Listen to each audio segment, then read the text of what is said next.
So I'm in Tampa. I'm in Tampa, Florida, for those of you that don't know what Tampa is. So anyway, my voice is kind of a little bit sore. I went out I got here Saturday. It's Halloween, by the way, Halloween 2022. So I got here Saturday, excuse me. You could tell I've been drinking a lot over these last few days. I can't believe how much I drank over these past few days. That ain't me to drink like that. I don't roll like that no more. But anyway, so I got here Saturday, Sunday, it's Monday, it's Halloween. So don't mind this. I'm in the Airbnb anyway, and the fridge is a little bit, the motor on this fridge is a little bit. Anyway, it is what it is. Booked this trip short notice, maybe 2 weeks, but I got a good spot. So I'm staying here I'm in Tampa, flew in Tampa. This place is Brandon, which is a little bit off, but I've been in Tampa the past anyway. So the first night I got here, I went to a place called, I believe, the Salt Shack in Tampa, which I loved. It's a bar. They got nice seafood, nice little sizable menu, affordable drinks. Now, me coming out of New York, I'm used to New York prices, where you go out someplace, you're gonna drop. If it's just one you're gonna drop some money. For God forbid you take somebody with you. Just a meal, like I tell you, in New York on average, you go out with one person to a bar, you're not spending less than $200, not less than that. But here I'm surprised. It's not cheap, but I was able to do a lot more than I would be willing to do in New York. And I'll tell you, that's what I'm going to get into anyway. So the pros of that is it's affordable to hang out in Tampa, but the experience too is just incredible. The customer service, the interaction with people is so different from New York and Philly. Anyone that knows me, I'm between New York and Philly, I own real estate, whatever. So I'm in those two areas, one or the other on the weekends, or even in the week, whatever. Anyway, pardon me, like I said to you in the beginning of this, it's been nothing but drinking since I've been out here. I barely ate, but hanging out with some friends and all of that was good. But I went to Salt Shack, I believe, Friday night, and then we went to downtown Ybor, where it was like a Halloween strip, just all down Ybor, just people. I mean, it was incredible. I'm gonna share pictures and all of that so you guys can see. But incredible, the costumes, everything, bananas. Loved it. And it's just different. I would say different because I could tell you, people don't know. I don't know if it's just the cold weather, the tall buildings. But if you know anything about New York or Philly, there's no real just talking to people. People are very standoffish. It's not easy to make friends in those places. It's if you didn't grow up with the people, they're not really quick to be cool with you.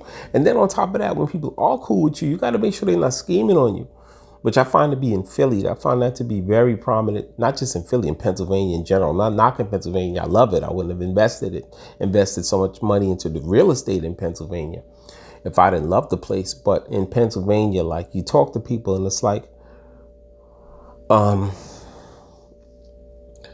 once they assume that you have money or you live a little bit better than them, the games start. But that's not what the video is about. So anyway, I'm going to talk about mostly Coyote Ugly, the world famous Coyote Ugly. It's a bar. It's a bar, really.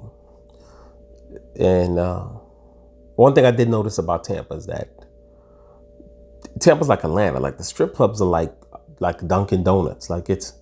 There's one on every block. Literally, it's you pass a strip club and then drive 10 feet and there's another one across the highway or across the street or whatever.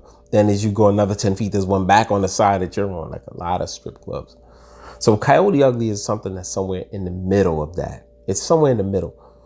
You go in there, the waitresses are scantily dressed, and then they get on a table in front of you and dance. And you ain't even got to put any money in their thongs or whatever. You ain't even got to put no nothing in there. They get up and it's a part of the culture of the bar. Good, that shut off. So I would say if you ever want to come to Florida, I'm gonna say pick Tampa first.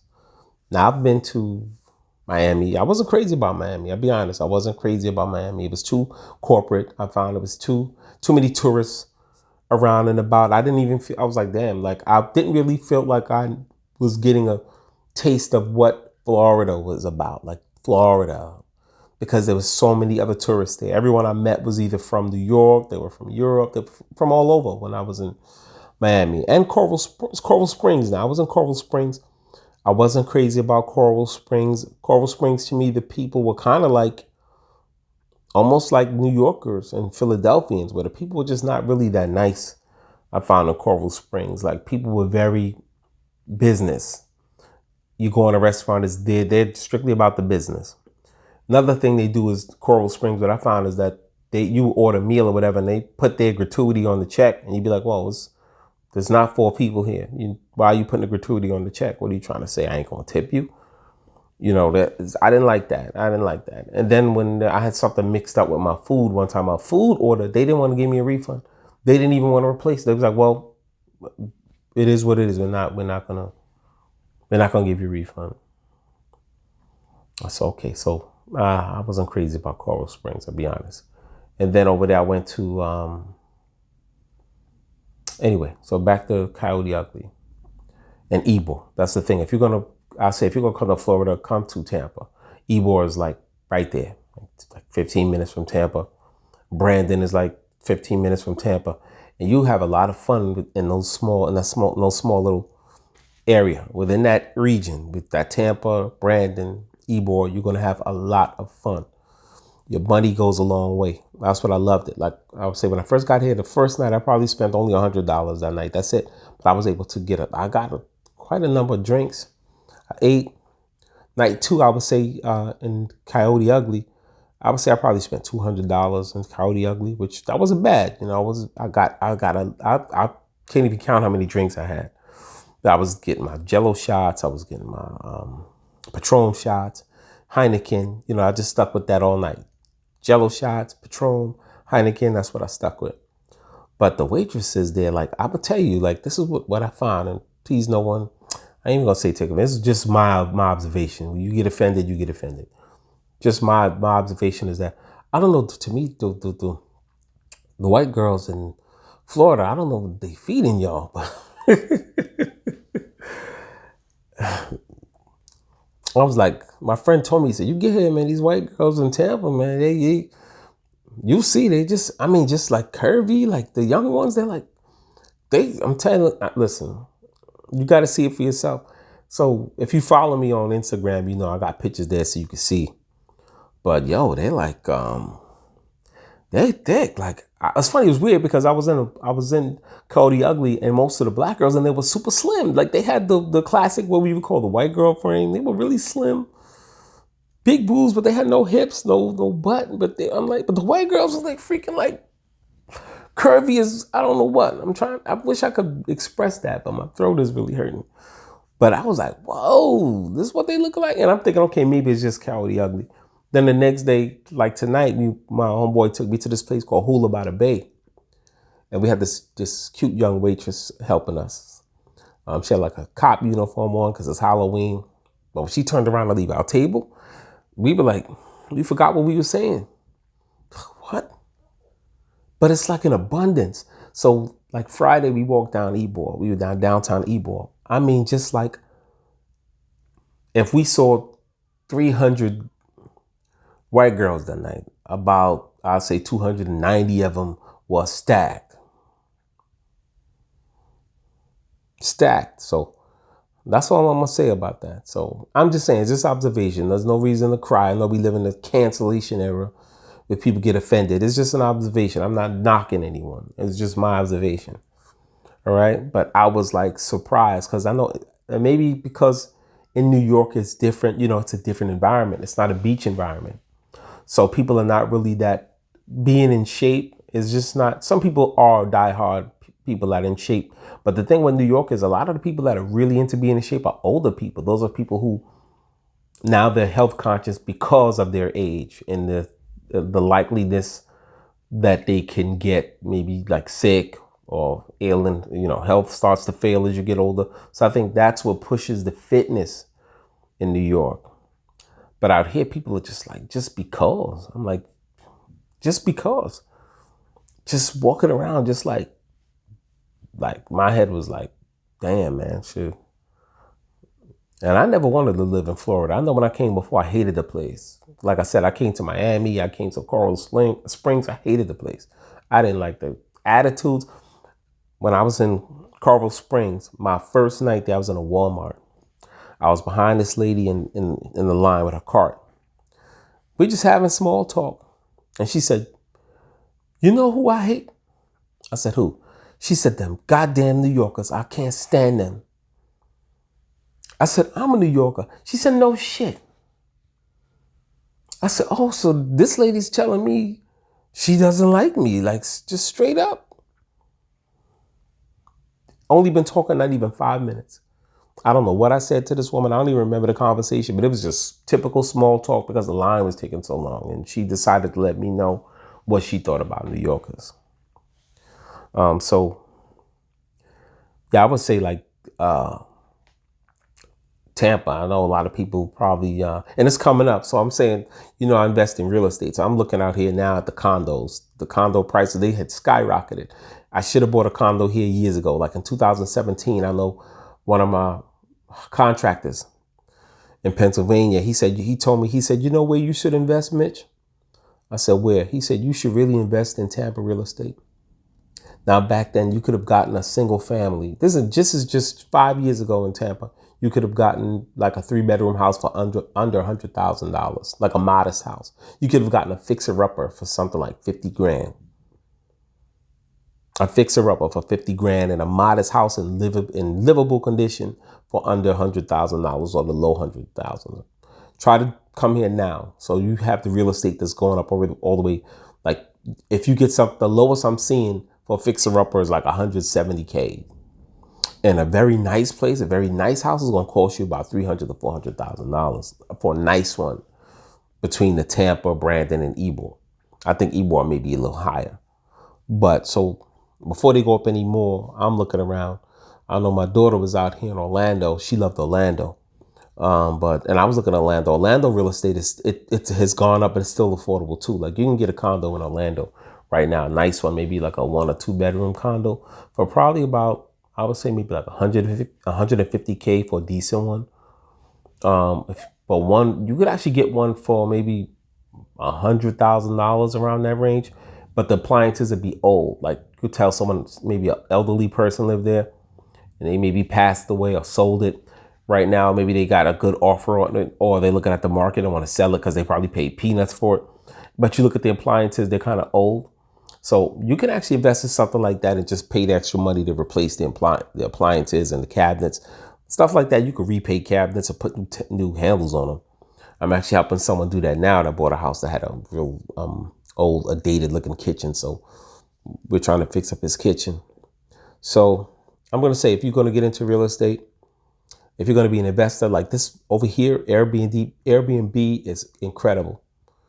But of course, I don't do Airbnb. It's not my thing. I've tried it before. It just wasn't for me. To me, it doesn't bring in as much money as being a landlord with a consistent tenant and renting by rooms, like renting to people that are in transitional housing or anything like that. Veterans, I rent to people like that. I rent by the room because you can get a lot more money that way renting by the room. And it's steady income.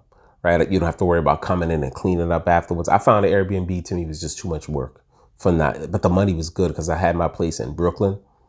And I could tell you, I will speak positively about that. It depends on where you are. Like where my place was, it was close to like the real trendy part of Brooklyn, like the artsy community, but the Bushwick area.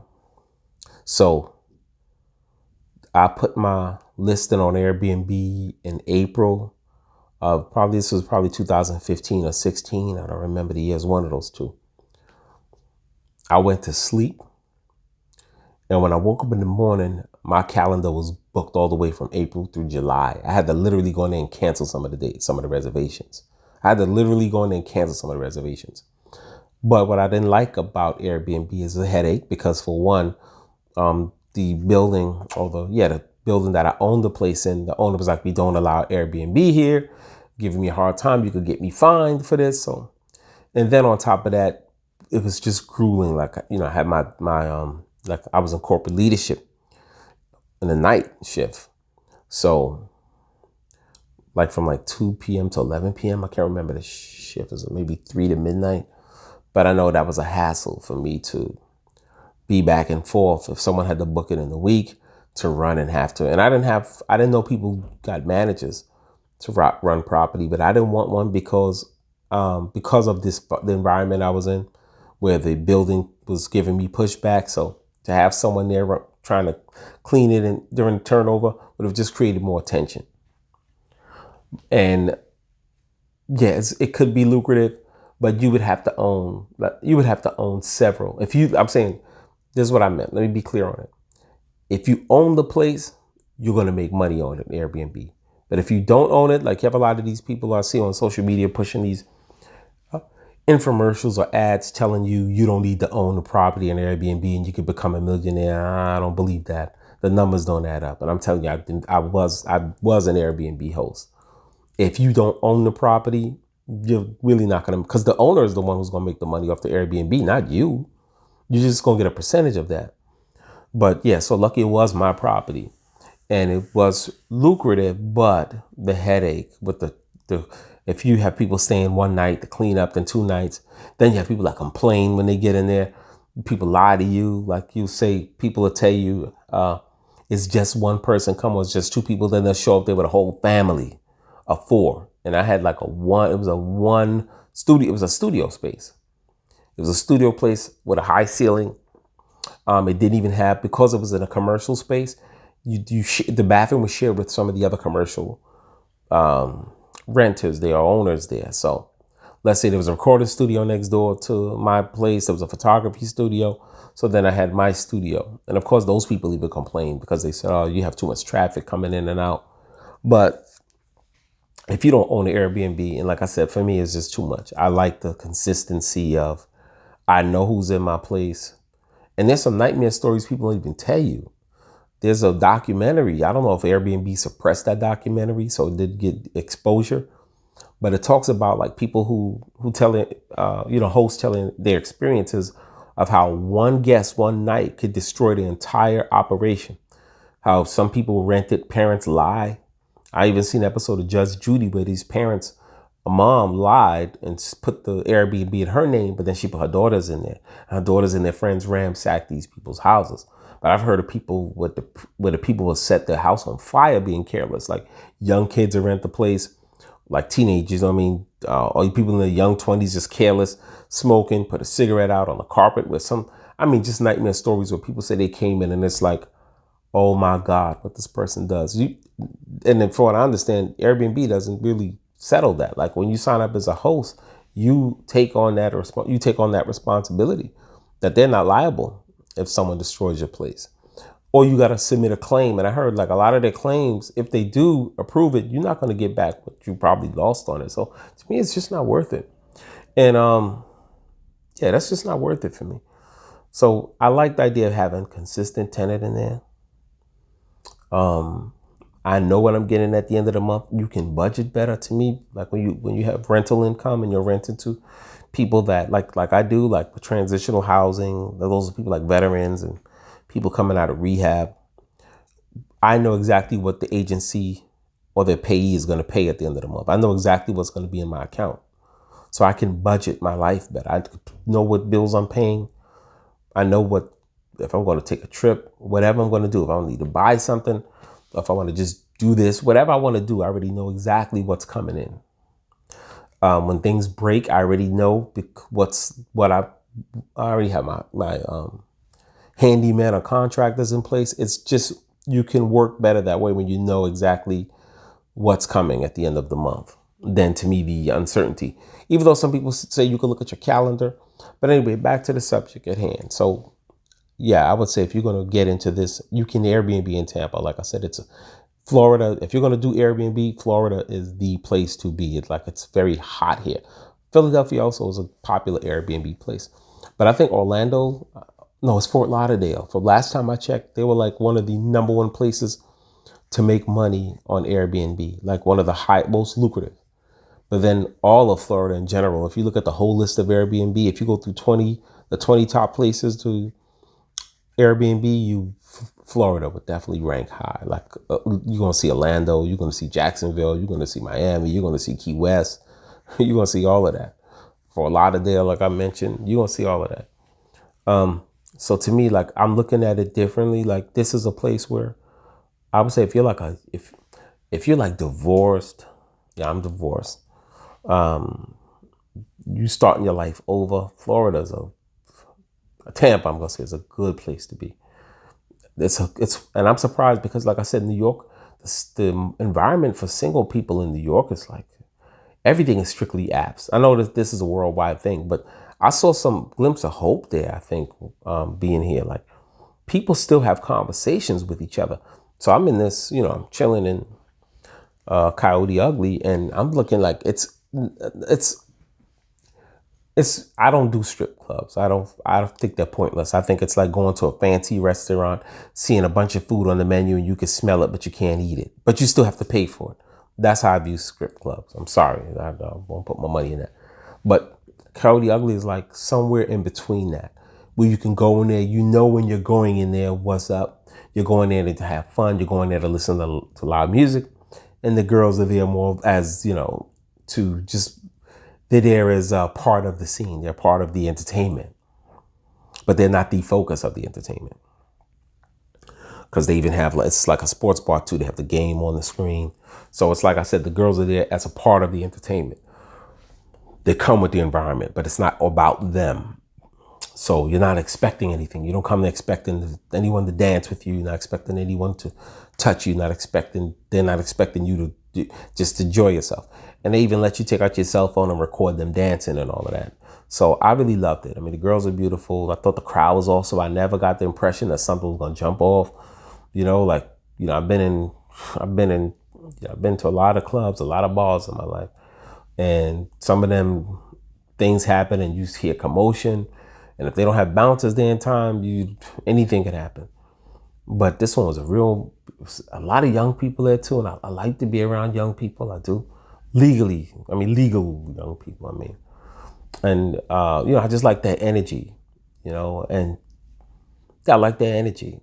And it's a mixed crowd. And then the older people, they bring more like a sense of security when you see a lot of them, because they just want to come have their drink, dance, and go home. They're not coming there to get crazy.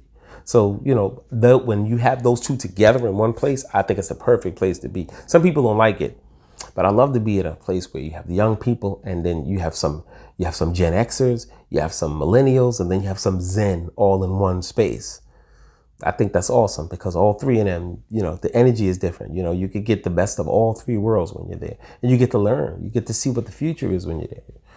And the young people, have some great ideas. The costumes that I saw there, incredible. Like the imagination on some people, and people just talk. So it was cool. So anyway, I'm gonna wrap this up.